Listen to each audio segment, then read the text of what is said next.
Halo, assalamualaikum warahmatullahi wabarakatuh. Ketemu lagi dengan Tom Sue. Bagaimana kabar kalian hari ini? Semoga selalu terus diberi kesehatan dan kesuksesan ya. Dan dalam pertemuan kali ini saya membahas terkait penyakit entok yang menghambat para peternak untuk mengembangkan usahanya. Penyakit entok yang menyebabkan kerugian harus diantisipasi secara cepat. Jika tidak, penyakit entok ini akan menyebabkan risiko yang tidak diinginkan. Dalam beternak entok, ada risiko penyakit yang menghadang para peternak. Jika tidak diantisipasi atau tidak ditangani secara cepat, tentu akan mengakibatkan kerugian yang cukup besar. Kematian pada entok menjadi momok tersendiri bagi para peternak. Oleh karena itu, perlu kita mengetahui beberapa jenis penyakit yang mungkin bisa menyerang ternak entok kita. Sekaligus bagaimana cara mengendalikannya atau mengatasinya sehingga tidak terjadi kerugian yang lebih banyak. Ada beberapa risiko serangan penyakit entok yang perlu Anda ketahui sebagai peternak entok. Dengan mengetahui risiko ini, kita akan menjadi lebih waspada bagaimana mengatasi gejala atau serangan penyakit yang akan datang menyerang ternak-ternak kita. Risiko yang pertama ketika entok kita terserang penyakit adalah pertumbuhannya yang akan terhambat. Entok tidak mampu berproduksi, entok akan kehilangan berat badan. Karena entok yang sakit tentu saja akan kesulitan atau terkendala dalam konsumsi atau makan. Nafsu makan entok turun atau entok tidak makan memang terlihat sepele ya, tapi jika tidak diantisipasi dengan baik maka akan menyebabkan kerugian yang tidak sedikit. Selain pertumbuhan yang terganggu, sulit berproduksi, dan kehilangan berat badan, penularan penyakit entok ini biasanya berlangsung cukup cepat. Ketika ada satu entok yang terkena, biasanya akan sangat cepat menular atau menjangkiti entok yang lain. Resiko penularan yang cepat ini bisa mengakibatkan kendala pertumbuhan. Selain itu, bahkan bisa lebih fatal lagi, bisa menyebabkan kematian secara masif atau yang sering disebut aradan gitu ya, mati dalam jarak waktu yang cukup cepat, sporadis dan habis gitu satu kandang. Jadi bisa dibayangkan ya, ketika kita tidak bisa mengantisipasi penyakit ini, maka satu entok yang terjangkit maka akan mengakibatkan semua ternak yang ada di kandang terjangkit dan mati semua. Nah, mungkin yang perlu kita pahami, kita harus tahu ciri-ciri entok yang terserang penyakit. Gejala umum ini biasanya menjangkiti entok sebelum dia menunjukkan penyakit yang lebih spesifik gitu ya. Entok sakit biasanya akan kehilangan nafsu makan. Hal ini wajar karena penyakit yang menyerang entok biasanya akan menyerang seluruh sistem kekebalan tubuh. Pertahanan tubuh entok ini akan terserang dan dia akan sulit makan atau kehilangan nafsu makan. Nah, gejala ini tidak bisa terus dibiarkan. Jadi ketika entok itu malas makan, tentu kondisinya akan menjadi lemah dan semakin mudah untuk terjangkit penyakit gitu. Untuk yang kedua adalah sulit atau malas bergerak. Beberapa penyakit juga menunjukkan gejala klinis demam, kemudian susah bernafas dan diare gitu ya. Jadi ketika kita melihat entok itu malas bergerak, kita harus segera melakukan tindakan ya. Apalagi entok sudah tidak mau makan. Ciri-ciri yang ketiga adalah bulunya yang kusam. Entok yang sehat biasanya memiliki bulu yang rapi, bersih, dan terawat. Jadi ketika kita melihat entok dengan bulu yang kusam, kita harus cepatnya mengecek kondisi kesehatan entok. Ciri-ciri berikutnya adalah keberadaan lendir di beberapa bagian. Beberapa penyakit menunjukkan gejala keluar lendir baik dari hidung juga dari anus entok. Jika entok sudah mengalami gejala ini, maka bisa dipastikan kondisi kesehatan entok sudah semakin parah. Penanganan yang lebih serius harus segera dilakukan. Nah, ketika kita tahu beberapa gejala klinis entok yang terjangkit penyakit, maka kita bisa melakukan antisipasi atau melakukan langkah pencegahan atau penanganan. Nah, penyakit pada entok itu biasanya disebabkan oleh virus, bakteri, parasit, dan jamur. Dan ada beberapa faktor yang menyebabkan 4 patogen yang merugikan entok ini menjangkiti entok. Yang pertama, kekurangan gizi. Gizi yang kurang menyebabkan entok kita lemah dan mudah terserang penyakit, pertumbuhannya terhambat dan kerdil gitu ya. Kekurangan gizi pada entok ini bisa disebabkan manajemen pakan yang salah ya, rangsum pakan yang tidak memenuhi unsur-unsur gizi atau suplemen yang dibutuhkan entok. Jadi setiap hari entok-entok ini membutuhkan nutrisi yang disesuaikan dengan usia. Pemberian pakan yang salah tentu akan menyebabkan kebutuhan nutrisi tidak tercukupi. Faktor yang kedua adalah kandang yang tidak ideal. Kondisi kandang ini bisa meliputi kelembapan, terus sanitasi yang baik, sinar matahari yang cukup, sirkulasi udara yang terpenuhi gitu ya. Ketika unsur-unsur ini tidak terpenuhi, maka otomatis entok kita mudah terjangkit penyakit. Kualitas kandang yang buruk dalam hal ini kotor, tidak pernah dibersihkan, lembab, kemudian sanitasi tidak dijaga, maka otomatis patogen-patogen yang merugikan entok ini akan sangat mudah, lebih cepat datang dan akan menyerang entok-entok kita sehingga sakit gitu ya. Ditambah lagi ketika entok itu menghasilkan kotoran, kemudian sisa pakan yang tidak dibersihkan, air minum yang tidak diganti, maka agen penyakit ini akan semakin cepat datang ke farm kita. Nah, lalu apa jenis-jenis penyakit yang menjangkiti entok? Seperti manusia, penyakit yang menjangkiti entok itu bermacam-macam. Setiap penyakit yang muncul tentu memiliki penanganan yang berbeda-beda. Maka dari itu penting bagi peternak untuk mengetahui jenis-jenis penyakit ini.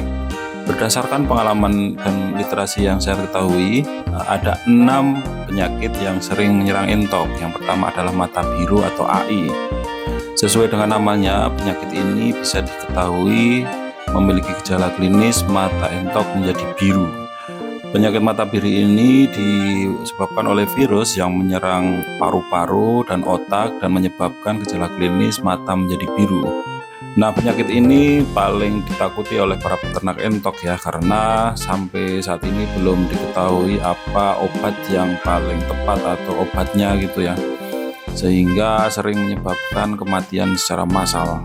Langkah yang bisa dilakukan peternak hanya melakukan antisipasi, yaitu melakukan vaksinasi dan memberikan suplemen yang dibutuhkan agar entok-entok ini tidak terserang atau terjangkit mata biru. Penyakit yang kedua yaitu ricket dog. Nah, gejala klinis penyakit ini adalah entok mengalami kelumpuhan. Pemicu penyakit ini, entok-entok ini kekurangan nutrisi sehingga lumpuh gitu ya, khususnya untuk pasokan vitamin D. Penyakit ini sering diantisipasi oleh para peternak dengan cara memberikan asupan vitamin D. Jadi memang karena pasokan vitamin D yang kurang, maka entok-entok ini menjadi lumpuh gitu ya. Selain vitamin D juga diberikan kalsium dan fosfor ya. Kemudian yang ketiga adalah penyakit tetelo atau ND. Penyebab penyakit ini adalah virus ND yang menjangkiti entok. Penyakit ini juga termasuk berbahaya karena ketika satu entok terjangkiti, maka entok-entok lainnya akan dengan cepat terjangkit dan dengan risiko kematian. Seperti juga mata biru, belum ada obat yang ampuh untuk mengatasi penyakit tetelo ini ya. Makanya langkah antisipasi pertama adalah pemberian vaksin itu tadi. Vaksin AI, kemudian vaksin ND itu penting diberikan karena itu dua penyakit ini cukup ditakuti oleh peternak ya, mata biru dan ND.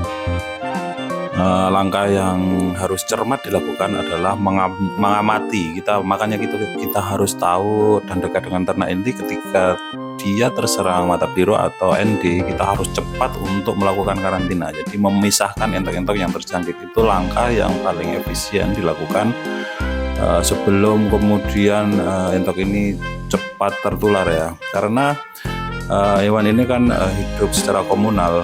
Mungkin virus ini bisa disebarkan dari minum yang bersamaan, kemudian berdekatan gitu ya, dengan rentang waktu yang cepat. mudah, penyakit ini akan menjangkiti semuanya.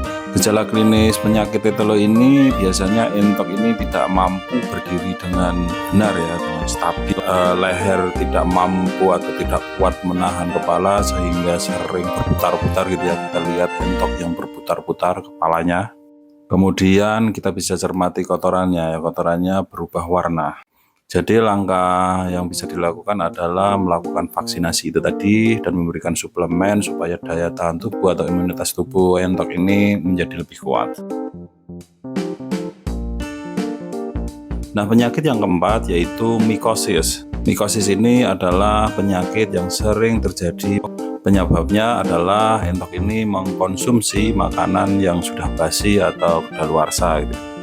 Entok ini biasa mencari makan di halaman, di tanah atau di kandang, dan ketika itu tidak dibersihkan maka ada sisa-sisa makan yang sudah berjamur itu akan menyebabkan penyakit ini. Makanya kebersihan kandang ini menjadi kunci.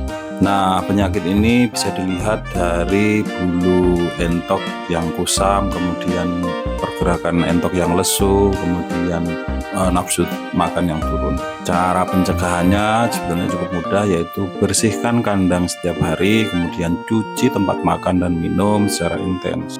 Nah, penyakit ini sebetulnya cukup bisa ditangani dengan pemberian antibiotik disesuaikan dengan takaran atau komposisi yang sesuai ya. Nah, penyakit yang kelima bernama botulism. Nah, penyakit ini biasanya bisa dilihat dengan gejala klinis. Entok ini akan lumpuh dan kejang. Susah untuk menangani entok yang terserang penyakit ini dan akan berakhir dengan kematian.